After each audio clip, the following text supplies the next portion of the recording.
Welcome to the You Are a Force podcast channel, your go-to space for real stories, fearless dreams, and unstoppable women rewriting the rules.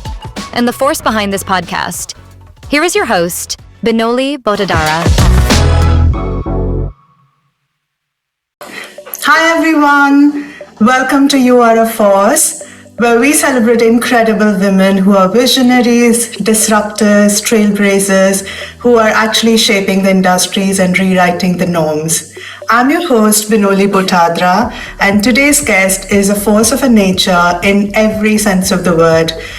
She's a magician behind so many iconic looks of Shah Rukh Khan, Kristen Bale, Serena Williams, Sonam Kapoor, Deepika Padukone, Janhvi Kapoor, Aishwarya Rai, Steffi Graf, Isha Ambani, Sushmita. Oh my God, the list goes on and on.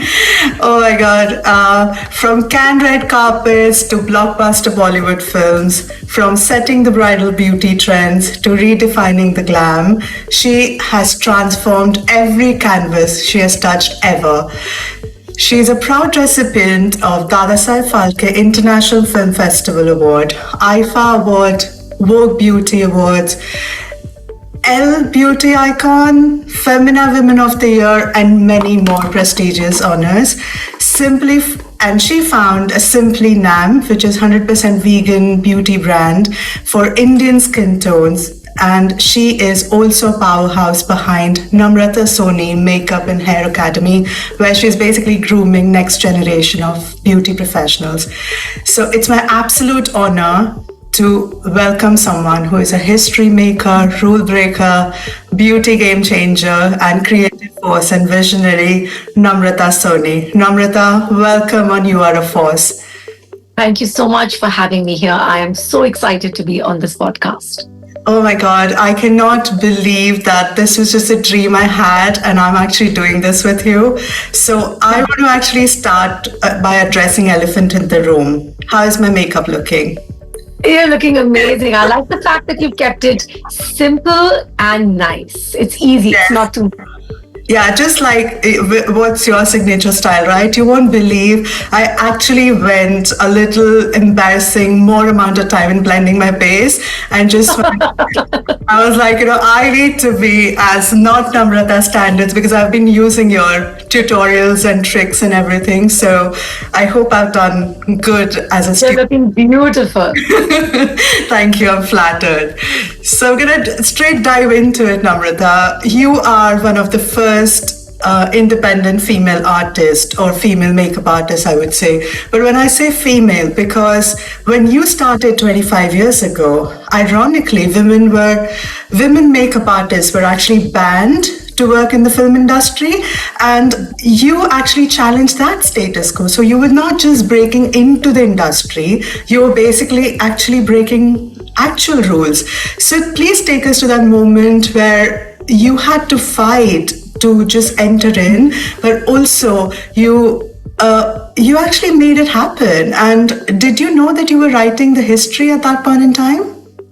I did not. And honestly, it was not just my fight. It was every woman's fight out there who wanted to become a makeup artist. In Bollywood, it was very difficult. They were just not agreeing to grant us access to being women makeup artists. They were not giving us the union card. They were not allowing us to be members of the union. I fought for many, many years. I fought for almost a decade. With no luck, but I continued to work because I was very determined that I live in a secular country with a woman president, and I don't think anybody can tell me what I can or cannot do today in my life for a career for myself. And who understands a woman's face better than a woman? Right? The comfort of being around someone who understands you. And there's a lot that goes into it. Behind the scenes is a very, very big aspect of being a makeup artist, especially in Bollywood. So it was quite a journey. I remember when I first started, there were no mobile phones. So we used to get all our bookings on the landlines on answering machines. And I remember my parents getting threatening calls. Wow. From the union and from whoever it was at that point, saying that if your daughter doesn't stop working, we're going to cut off her hands.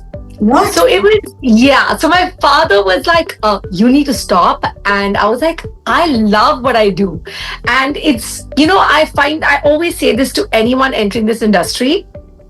If you can find what you love to do and get paid for it, you're very lucky. And there are a handful of us in the world and in this universe who actually can claim to do that. So, and I was very passionate about it. I loved it. And I was willing to fight. I was willing to,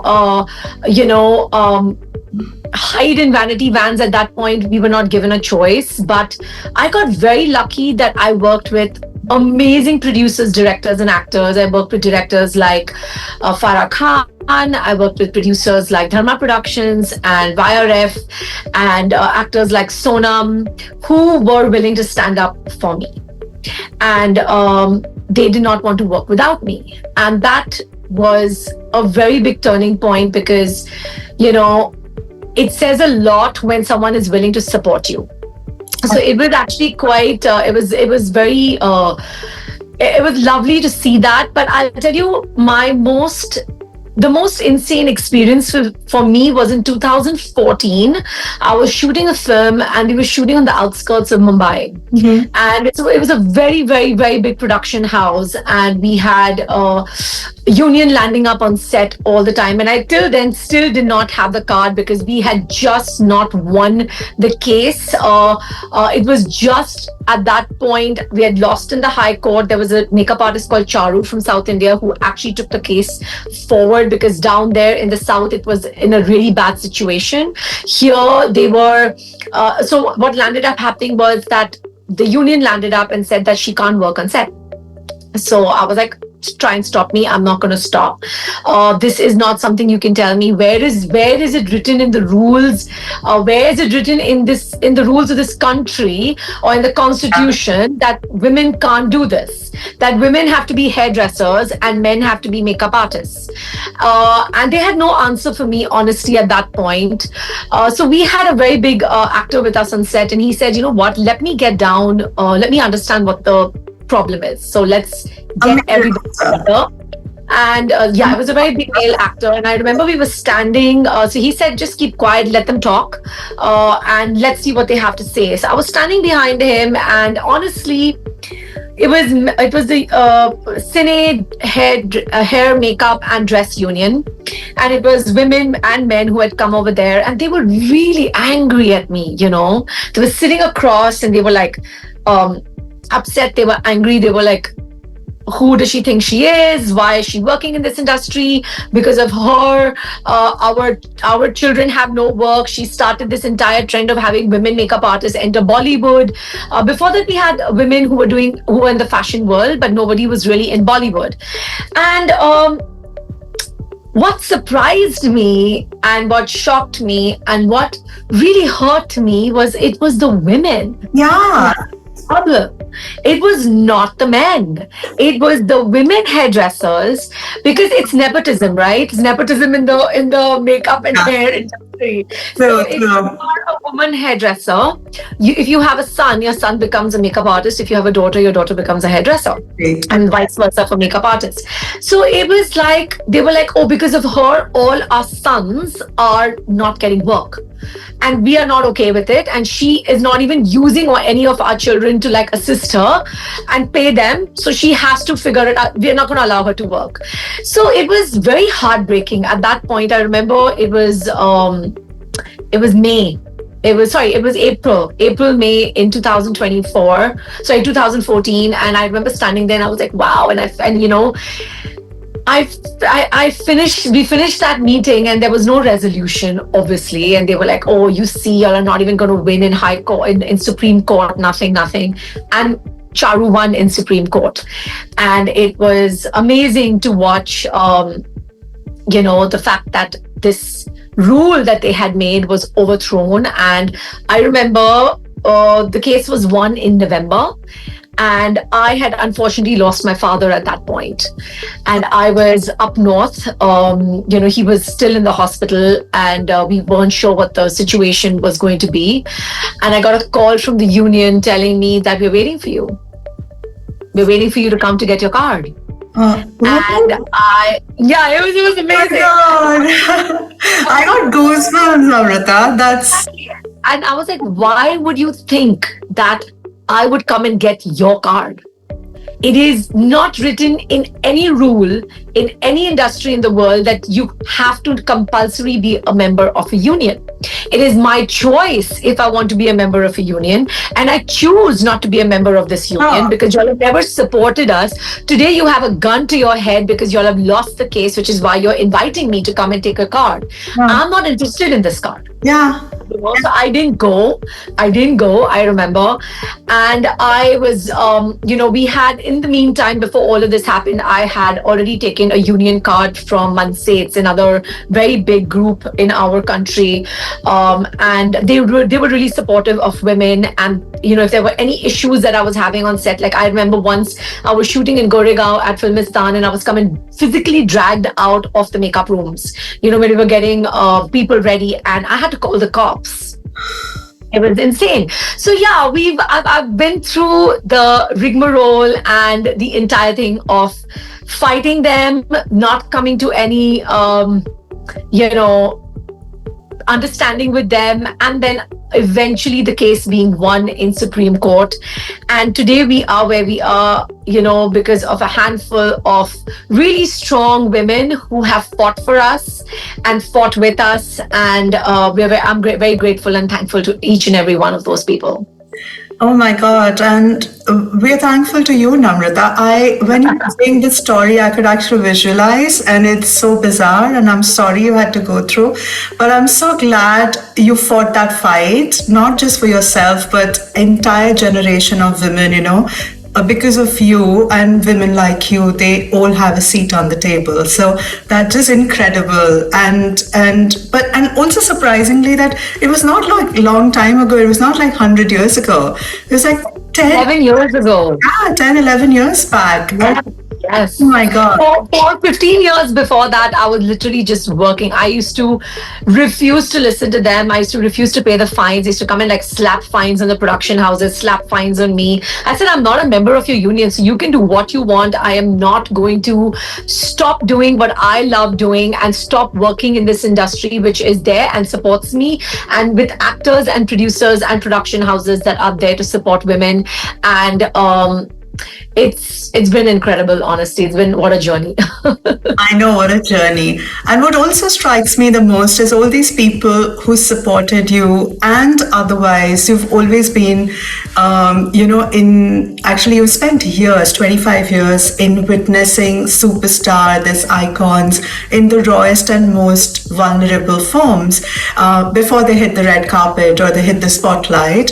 So what's that profound things you've learned, from just the sheer witness of, behind the scenes, or where all the magic happens? But I want to understand, what have you actually learned from these experiences about the human nature or identity or resilience, which actually is not something which we get to see on the other side? Actors, models, people in this industry, you have to have balls of steel. And you have to have a very, very thick skin to be able to survive in this industry. It's a very, it's not an easy industry to be part of. It's not a very forgiving industry.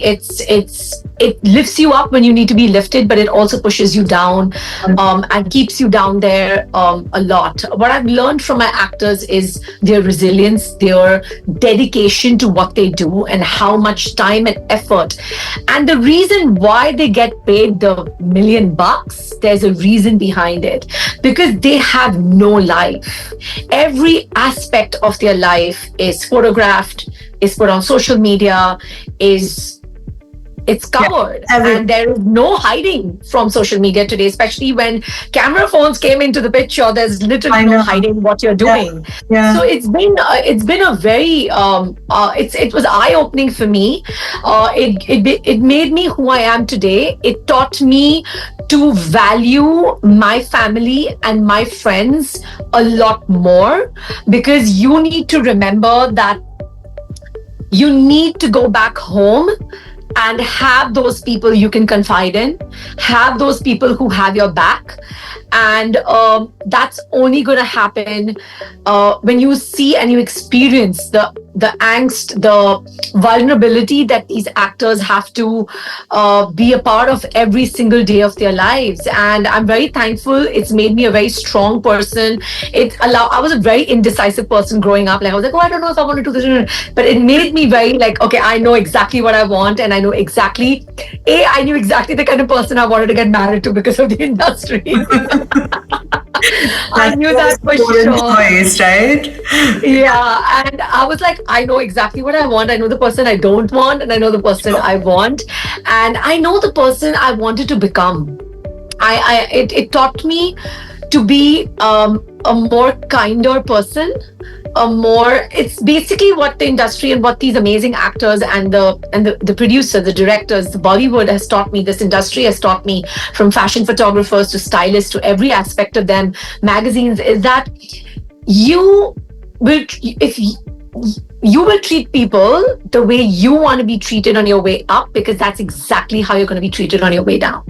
Really? Wow. So if you're going to be a nasty person and you're going to mistreat people and ill-treat people won't forget. You might not see that on your way up, but on your way back down, when you're coming down the ladder, and because you cannot stay up there forever, 100%. Everybody has their time in the sun and in the spotlight. You're going to be treated exactly the way you treated people. So the biggest takeaway for me was that be kind and be honest, because it's going to play a very important role in where your life takes you. And they say that, how you make people feel is what people are going to remember with, not what you say or what confidence you give. Because I think in today's day and age, it's so easy to fake everything else. Oh my God. So easy. Yes. And I think those experiences and moments and, everything, I think that shapes you as a person who you are. And speaking of experiences and ups and downs, every career, like we discussed, has, a hustle chapter, or maybe chapters in some cases, I think in most cases rather. So what's that one experience you can share with us where a crushing no changed everything, or maybe apart from the union experience, if anything you can share, which made you stronger? Yeah, being told that I was too young and I was a woman. That was very crushing for me. I remember when I started, I was like 20. I remember, I used to take my portfolios to have a beautiful A4 size from Ryman's in London, like a lovely leather-bound book with all my work. And I would go and meet, art directors and different people. The one thing I would be told is that A, you're too young, you should not be doing this. And B, you're a woman. What does a woman know? And it really crushed me, because I was like, am I really going to get work in this industry? Because that's how people are thinking.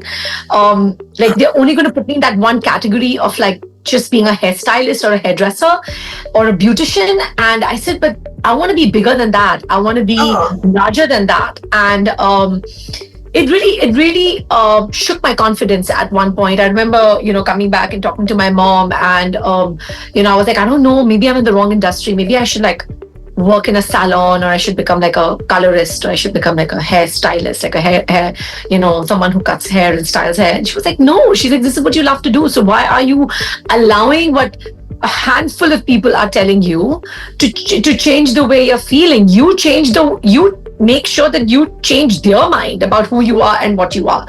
And that for me was very crushing aspect of it, but it took a lot, because I'll be honest with you,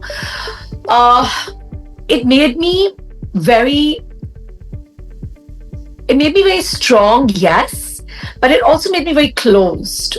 I was not willing to accept, I was not willing to listen to people's opinions. I was like, I know what I'm doing, and I don't need you to tell me what I'm doing. So I landed up getting a reputation at that point saying that she's very difficult to work with. And when I heard that, I was like, oh my God, I know I'm not difficult to work with. I had to really take a step back and say, okay, there's something wrong that I'm doing as an individual for myself, and it's going to only land up hurting me because I'm trying to be this extremely strong individual and show people that it's not bothering me. But obviously it is. That's not who you are in person. Not exactly. So it took a while for me to understand that, take a step back and change the way I approach any situation in my career. That's amazing you're speaking that, because I can actually resonate every word you said, because I worked all throughout my life in a financial industry, and especially it's a male dominated industry, right? And if you are a woman and if you're doing well, and if you work in asset management or investments where it's all about money, and if you're doing well, everyone would be like, in a passing, in a joking way, they would say, oh, she's a woman because she's pretty, she would have got the money, or because she was wearing a short dress, oh yeah, could be that, or maybe a boss is a womanizer, or maybe a client is a womanizer, or she must have slept with someone. Sometimes it's a joke, sometimes behind your back, sometimes in a different way, and they're like, oh my God, no, we're kidding. So just because they could not do it and I did it, they had that perception of me, and I'm not even kidding. I closed myself up because I'm so bubbly and so friendly. All my friends would say that. But at work, I used to keep everyone at the arm's length. I would never go out, socialize with my colleagues, never drink alcohol, because then they would think, oh my God, it's too easy if you drink with them. And I had an imaginary boyfriend at that time, which I would tell everyone, because the moment they would say, oh, she lives in Bombay, she's single, she's living by herself, oh my God, we have an opportunity to actually, and you know what? I lived that life for the longest time before I came to London Business School to do my second master's. And while I was here, you do certain exercises and personality tests, and that's when it came out. And my professor told me that it must be exhausting because I didn't know any other way. And I'm like, nah, I can just be myself and I feel free now. Yeah. I used to come home and I used to just go into my bedroom. And one day my family, actually, my mom and my sisters actually made me come and sit outside. And they're like, listen, my mom was very to my face. So she's like, listen, you're living under my roof. You cannot come home and lock yourself up. You need to come and spend time with your family because we waited all day to see you. And I would be like, but I need some time. I need to de-stress. I need to, I don't want to talk to anybody. So my mom made a deal with me, and I'm so grateful that she did. She was like, when you come home, nobody will talk to you for 1 hour. You get 1 hour to yourself. Yeah. After that, you do not get to be in your room. You have to come and sit with your family, because that is is going to get you out of that funk and is going to make you a better human being and is going to keep you happy. Yeah. Because at the end of the day, if you're going to go to a job, like you said, where you're going to be judged all the time, where you're going to be, under a microscope all the time, where what you eat, what you drink, what you wear, how you dress, everything is under scrutiny. It takes a toll mentally on anyone, not just women, on anyone. Absolutely. And mothers know the best. I think they know how to get things done, with you. So tell me, Namrata, what's your personal process of creating a look what we see every time? Because all your clients, most of them, or rather all of them, have their own personality, their own vision about how they want a certain look to be. And while staying true to that, but your creative instinct as an artist, how do you sort of create a look? What's the process like? If I'm working with someone for the first time, I do a lot of research on how they looked in the past. Yay to social media for that.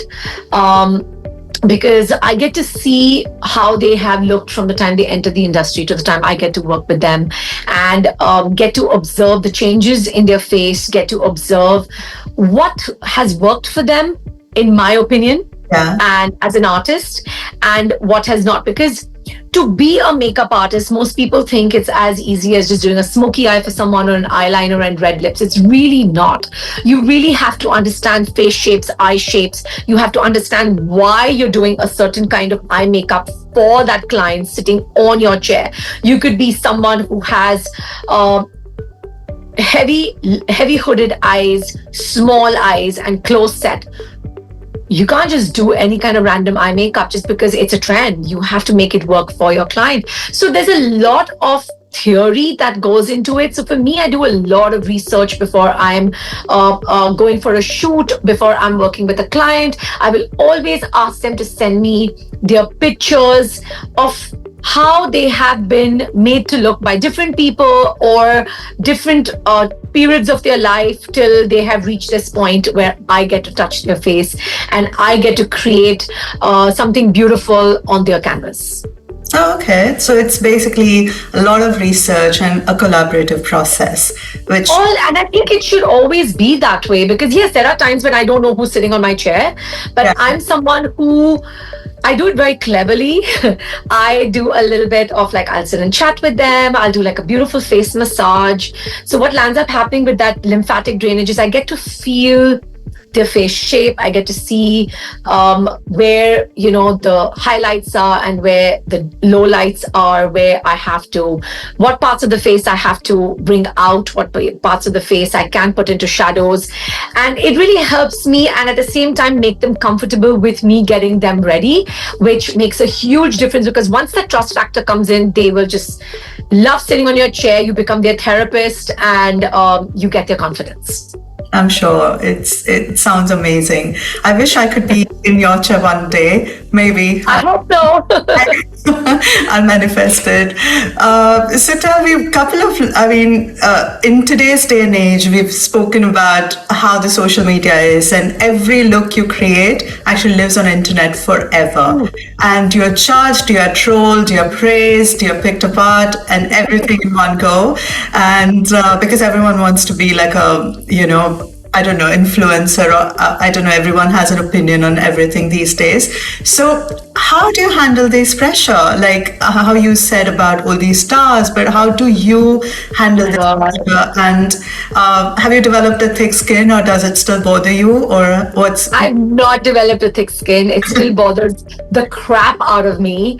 Okay, so when social media first started, I used to react to every troll or everyone's opinion and I used to like hit back and fight back and I used to do this but I realized over a period of time that they really don't care about your opinion. They still want to pass that comment and for them it's like they're hiding behind a hidden camera and they're not showing their face but they're being able to troll you. So I remember one of the biggest trolls I got was when the entire Kim K contour technique came out. Like it's been around for ages. She's not the one who got into the makeup industry. Yeah. It just became a really big thing because people were like, it was all over social media. People got to see the kind of technique it was being done with.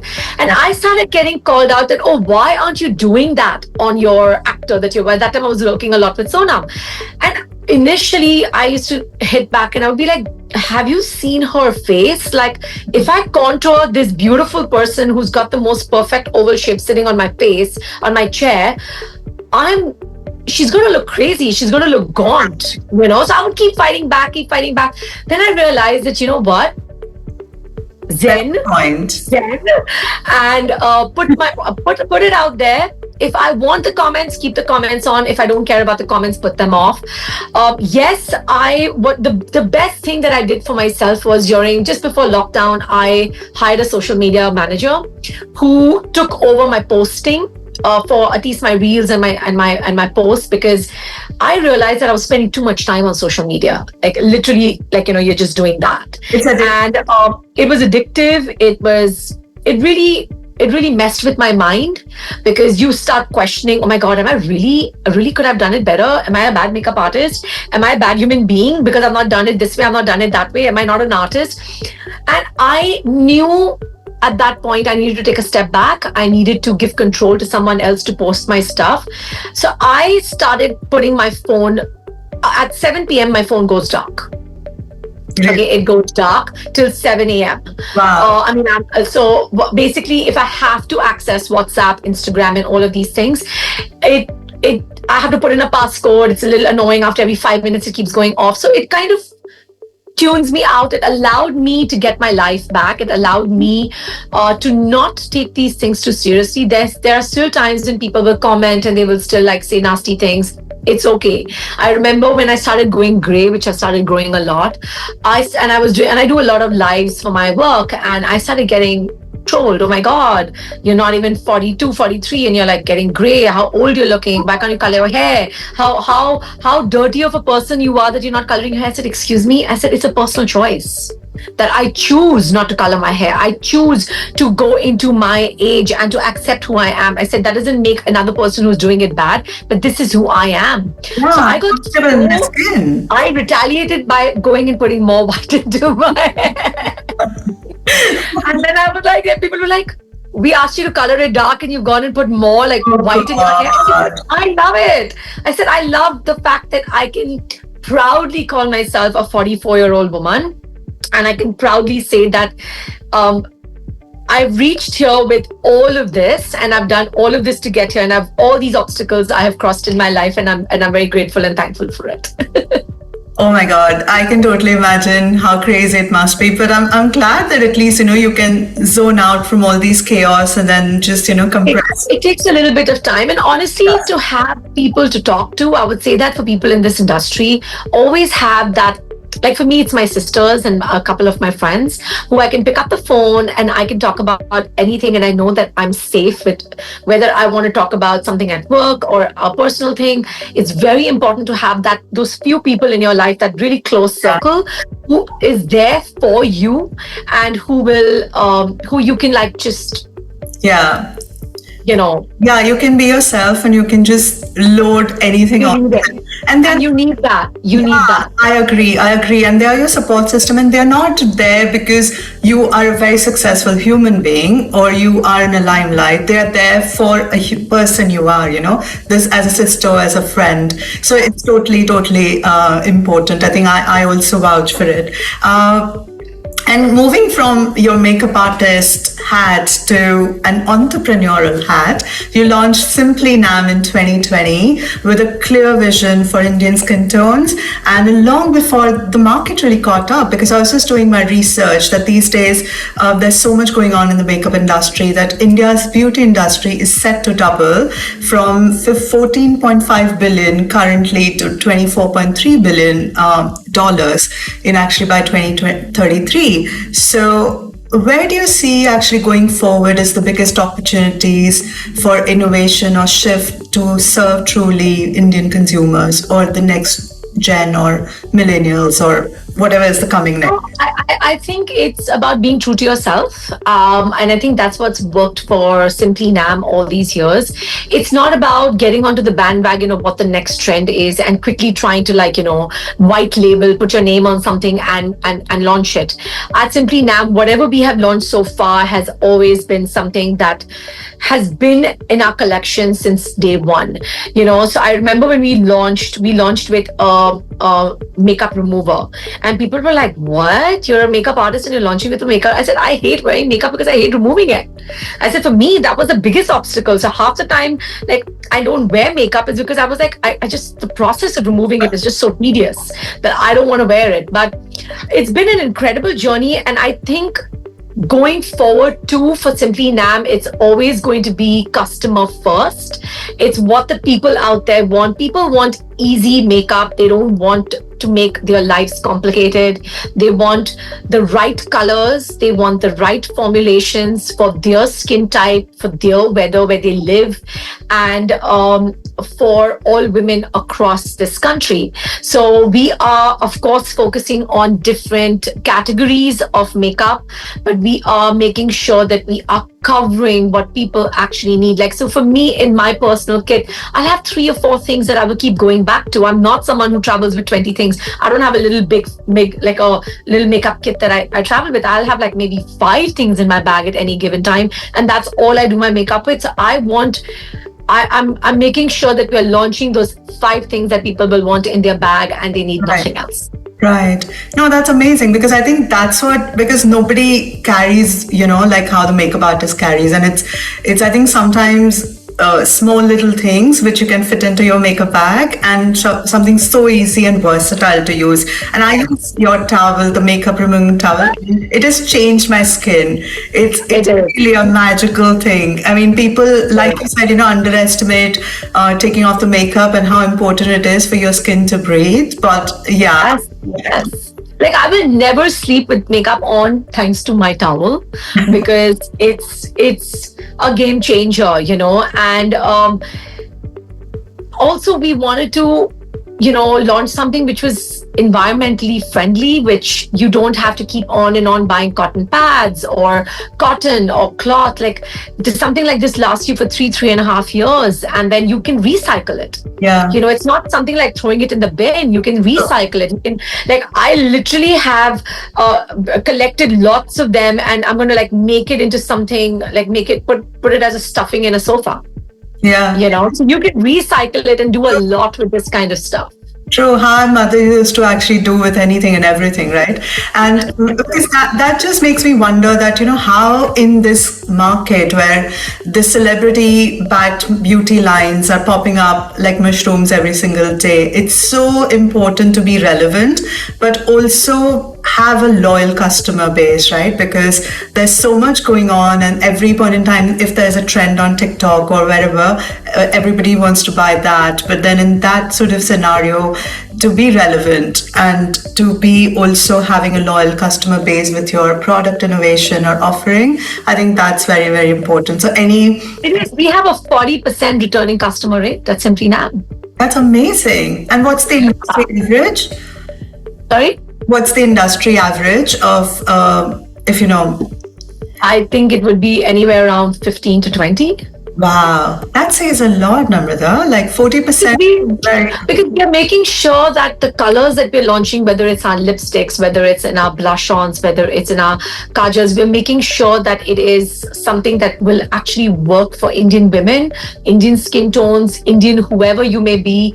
We are making sure that it is something that you will keep coming back for. You can welcome to go try other brands, but you will always come back for mine. Yeah. And do you have any global expansion plans? Do you want to take the brand across the Hopefully it's gonna be a few years. I don't think it's gonna happen right now. Honestly, we are still in the process of expanding within India. We are still in the process of introducing a lot more lines of makeup within the SimplyNam line. So it's going to be a few years till we have expanded enough to be available internationally. Okay. Kudos to you and good luck with that. And I want to ask a very important and personal question towards the end. Unfortunately, I can go on for like days talking to you because you're such a delight. But I want to ask that if you have to give one piece of advice to every girl looking into a mirror and feeling less worthy, comparing to a flawless faces on screen or magazines or Instagram, what would you tell her? It's all photoshopped. No, I would say it's all filters. I would say just be true to yourself. Honestly, I don't have the most perfect skin. I'm someone who puts myself out there. Also because I am on social media and that's part of my job. But honestly, you need to love yourself. Love yourself a little bit more than you would normally. Take care of your health. Take care of your skin. It's not about covering up. It's about putting it out there.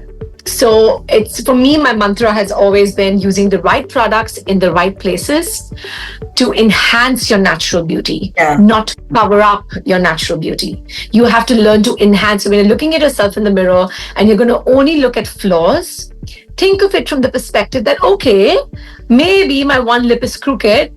Let me enhance it. Let me not cover it up.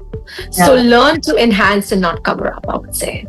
No, I think that's amazing because whenever I've seen your looks, you have sort of accentuated older women you've worked with. And sometimes, from when you see the posts on Instagram, before you read the credits, I would know that, this is Namrata's makeup. That is the best compliment I have ever received in my life. And honestly, that's what I was telling my students, that, my generation of makeup artists until now, when somebody picks up a magazine and if they follow makeup artists, they would know that it's my work by looking at it. And that makes me so, so proud that I have stayed true to who I am since the last 25 years. You have been, and because I love makeup just out of passion. Like, I literally do, and I follow a lot of makeup artists across the world.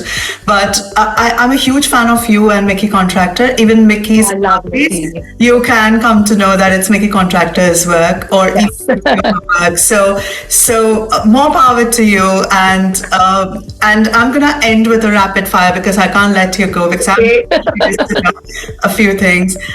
Red lips or smoky eyes? Red lips. SimplyNam Ultimate Kajal or Golden Hour Magic Tinted Lip Oil? Kajal. What's the legacy in one word to you? Visionary. A visionary. Okay. Dream Hollywood actress or actor or a global celebrity you want to work with? Meryl Streep. Oh my God. Oh, I love her. One makeup product you can't live without? My Kajal. Matte lips or glossy lips? Gloss. Okay. And one, or maybe what makes you blush? The SimplyNam Magic Blush. Okay, on that blushy, happy note, Namrata, thank you so much for sharing your incredible journey Thank you for having me. story. And oh my God, it was such a radiant conversation. So thank It you. really was. Thank you for having me. You have been incredible. It's been an incredible conversation. Nobody really talks about, the journey. They always talk about the end result of where you've reached today, but it's been incredible to share this with you and with your audience, I hope.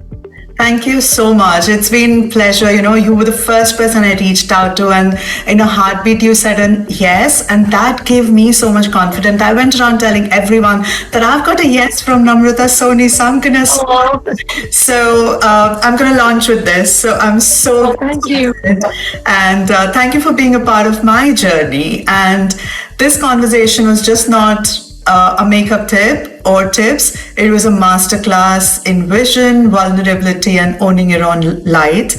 And Namrata reminded us that behind every brush stroke is intention, behind every shade there is a story, and most importantly, behind every woman there is herself.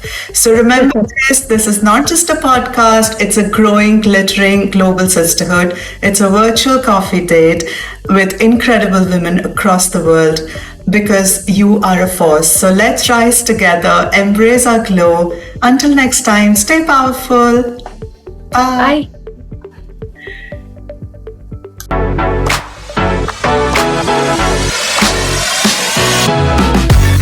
Thank you for listening to You Are a Force. Hit subscribe and join us next week for more powerful stories from women rewriting the rules. Until then, keep building, keep leading, and remember, you are a force.